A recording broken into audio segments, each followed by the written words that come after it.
এইটো আমি জানো সবে এএসআৰ কি হয় আসাম ষ্টেট ৰুৰাল লাইভলিহুড মিশনটো অসম ৰাজ্যিক গ্ৰামীণ জীৱিকা অভিযান অসমীয়াত কোৱা হয় আৰু অসম চৰকাৰৰ পঞ্চায়ত আৰু গ্ৰাম্য বিভাগৰ মানে অধীনত এটা স্বায়ত্তশাসিত সংস্থা হয়, এটা অৰ্গেনাইজেশ্যন হয় আৰু যিয়ে নেকি কি কৰে গাঁৱত বা গ্ৰাম্য দৰিদ্ৰ পৰিয়ালসমূহক মানে আগবঢ়াই লৈ যোৱাৰ কাৰণে দৰিদ্ৰতাটো হ্ৰাস কৰাৰ কাৰণে দিনে নিশাই কাম কৰি আহি আছে। এএসআৰৰ ৰুলছ এণ্ড ৰেগুলেশ্যনবোৰ হৈছে তলত মানে উল্লেখ কৰা ধৰণৰ। প্ৰথমটো হৈছে দৰিদ্ৰতা নিৰ্মূলকৰণ, যিটো ইয়াৰ মূল লক্ষ্য বুলি কোৱা হয়। গ্ৰাম্য দৰিদ্ৰ পৰিয়ালবোৰক আত্মনিৰ্ভৰশীল কৰি আৰ্থিকভাৱে তেওঁলোকক স্বাৱলম্বী কৰি উপাৰ্জনমুখী কৰি তোলাটো ইয়াৰ এটা উল্লেখযোগ্য লক্ষ্য হয়।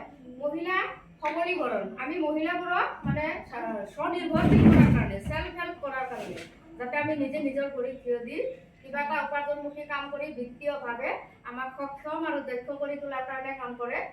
সামাজিক মূলধন গঢ়া, 3 নম্বৰত দিছে সামাজিক মূলধন গঢ়া। সামাজিক মূলধন বুলিলে আমি আমাৰ যিবিলাক হিউমেন ৰিচোৰ্চৰ ভিতৰতে পৰে, এইটো মানৱ সম্পদৰ ভিতৰতে পৰে। ধৰক যেনেকুৱা জীৱিকা সখী আছে, ব্যায়াম সখী আছে, আমি বিত্ত সখী আছে, ডিপিবোৰ আছে, নাইবা উদ্যোগ সখী আছে।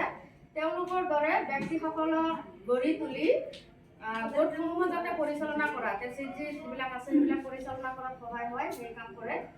বিত্তীয় অন্তৰ্ভুক্তি, বিত্তীয় অন্তৰ্ভুক্তিত আছে বেংকৰ পৰা কম সুদত ঋণ লাভৰ সুবিধা কৰি দিয়ে, যাতে মানে কি হয় সদস্যবোৰে ব্যৱসায় বা কৃষিভিত্তিক কাম কাজবোৰ আৰম্ভ কৰি নিজে স্বনিৰ্ভৰশীল হোৱাৰ লগতে পৰিয়ালটো আৰ্থিকভাৱে আগবঢ়াই লৈ যাব পাৰে।